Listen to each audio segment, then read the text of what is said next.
Estamos de volta com o nosso convidado, o professor Locke Arcanjo Júnior, professor da UENG, pesquisador, historiador. Locke, a gente já falou um pouquinho sobre o significado de Paris, mas acho que o fundamental para ser enfatizado é isso, né? Que já existia um músico sofisticado antes de Paris, né? Perfeito. A ideia, a historiografia sempre colocou Paris como algo muito importante para o Villa-Lobos, realmente o é. Então, quando ele foi a Paris, a ideia é de que o contato com Paris, né, ele chegou a Paris no ambiente parisiense e chegou e tocou música francesa. Então, os franceses falaram, mas é isso que é a música brasileira que você tem para mostrar? Então, esse choque cultural fez com que ele valorizasse essa ideia de primitivo, de música primitiva. Só que eu relativizo isso de alguma forma porque no Rio de Janeiro o contato com essa cultura parisiense já estava ali naquele local, né? Contato com os violões faziam sucesso em Paris, com obras que faziam sucesso em Paris, como a Sagração da Primavera do Stravinsky. Então, antes da primeira viagem a Paris, em 1923, esse universo carioca já proporcionou ao Villa-Lobos, por essa riqueza desse universo, né, essa percepção da modernidade que fazia sucesso em Paris. Claro que há contatos importantes, né? Segovia, né? Que você fala que ele fez 12 estudos, né? Em homenagem a Segovia, né? Quando ele foi a Paris, né, muito anedótico também, o Villa-Lobos ele constrói essas narrativas E é engraçado, porque ele constrói uma narrativa, mas o Segovia, de uma certa forma, repete. Quando ele fala que ele pediu emprestado o violão e ele tocou furiosamente, e o Segovia pensou, gente, vai quebrar meu violão. Vai quebrar meu violão. Tá um entusiasmo dele. Sim, assim, sim. Que também, nessa narrativa, a gente vê exatamente o reforçar dessa figura selvagem, exótica do Villa-Lobos. Até né? o tipo dele, né? Ele desenhava cabeleira desse basta, jeito. assim, os gestos dele, né? E isso é uma forma que ele também se colocou no universo parisiense a partir da década de 20, né? Ou seja, o índio de casaca, né? É o apelido do Villa-Lobos. E, na verdade, chegou a Paris e contava casos, né? Como para uma jornalista, ele contou que, na verdade, ficou muito tempo com os índios brasileiros e quase foi devorado e pegou malária. Então, enfim, é todo esse personagem que ele constrói, né? Então, ele fazia uma performance de si mesmo, né? Agora, a gente tem as afinidades, inclusive, com o Mário de Andrada, Semana de Arte Moderna, é uma grande afinidade. O Mário também procurando essa alma brasileira, que, aliás, o Carlos Drummond, por exemplo, também não embarcou muito nessa, não. O Carlos Drummond queria uma coisa mais universal, menos nacionalista, né? Sim. Agora, tinha as resistências dele também, né, que você coloca. Então, ele não teve muitas afinidades com o germanismo, nem com o dodecafonismo, né? Exato. E foi meio mal visto isso, uma coisa meio considerada meio atrasada, né, pelos europeus, né? Sim, é interessante. O contato de Villa-Lobos com a música alemã é muito intenso. Bach, né? De Wagner. Então, quer dizer, esse contato existe e a valorização, inclusive, da música germânica. O problema é quando, na década de 30, né? E posteriormente também, um musicólogo alemão, Francisco Kurtlandt, cria um projeto de integração musical, né? Da América Latina. E consegue construir uma rede importante aqui também, né, com outro músico alemão, Joachim Kohreuter, né, e que jovens músicos como Cláudio Santoro, Guerra Peixe, né, conseguem organizar um grupo, né, em torno do projeto dodecafônico, né, para modernizar a música brasileira. Então, eu sei que é difícil explicar, mas o que é exatamente o dodecafone? Tá,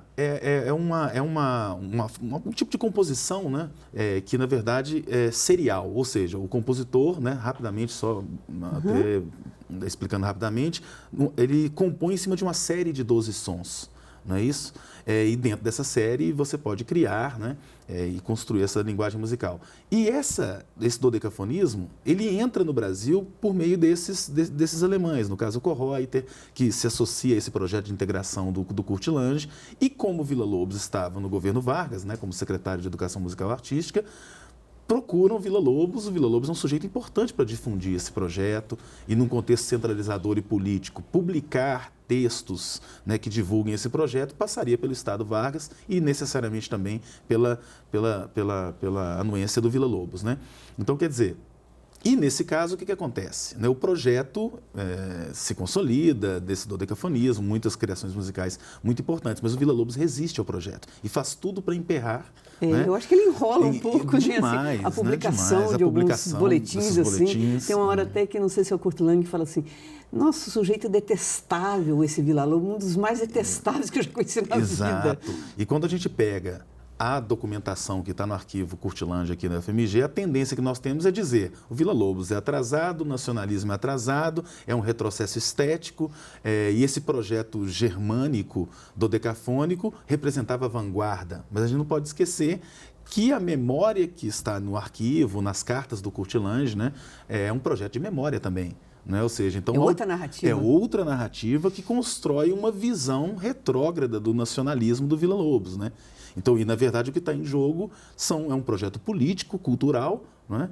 Que não, no caso do Villa-Lobos, né? Ele não adere a esse projeto por várias questões. A relação com a França, no sentido de um modernismo que já tinha uma trajetória francesa, né? Outra resistência ligada à própria Villa-Lobos, que já estava ali, né, com seus 50 e poucos anos, ele não vai, né, já tinha uma trajetória bem de sucesso, né? Por que aderir ao dodecafonismo? Né? Tanto é que esse dodecafonismo, esse projeto, né, do Música Viva e do Boletim Latino-Americano, ele conseguiu adesão frente aos jovens músicos, como Cláudio Santoro, como Guerra Peixe, né, que inicialmente aderiram a esse projeto. Agora, isso não quer dizer, né, eu relativizo exatamente isso, ler a documentação do arquivo e dizer sobre essa disputa e quem era mais moderno ou menos moderno não faz tanto sentido. São versões diferentes da nação. Exatamente. Né?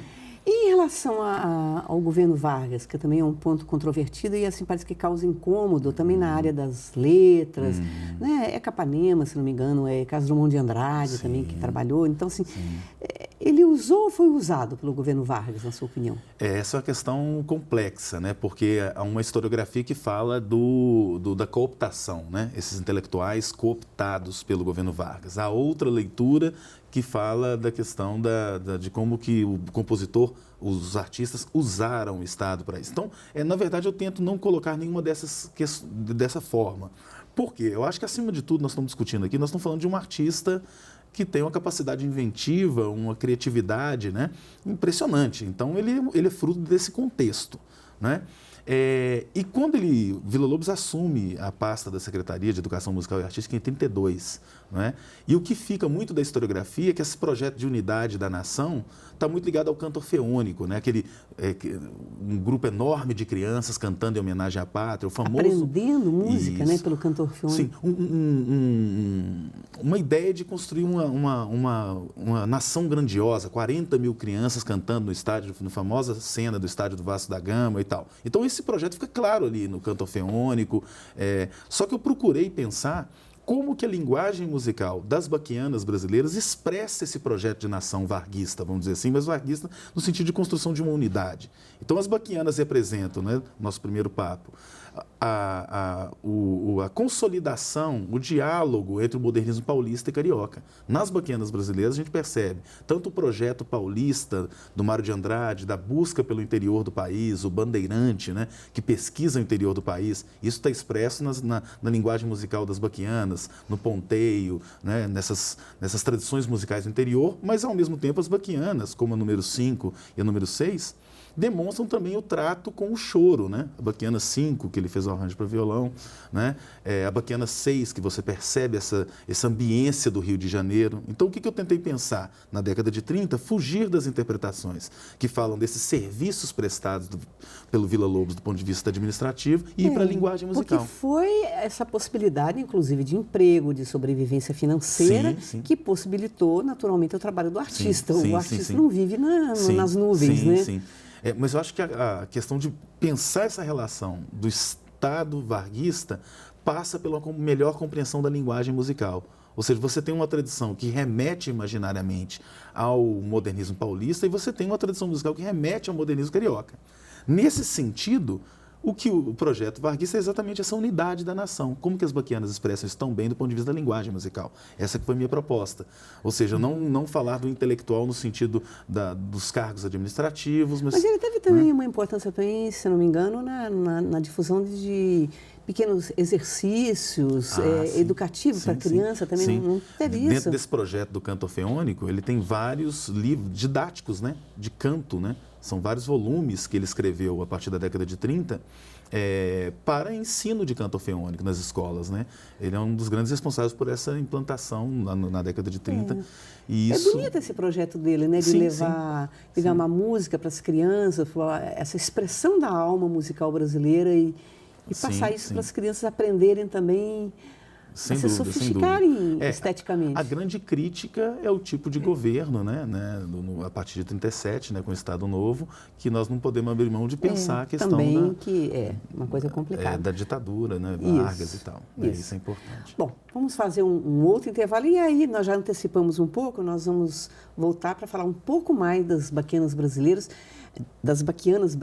se elas representaram, como alguns críticos disseram, um gesto de desespero estético. Vamos ver o que isso significa. Até daqui a pouquinho.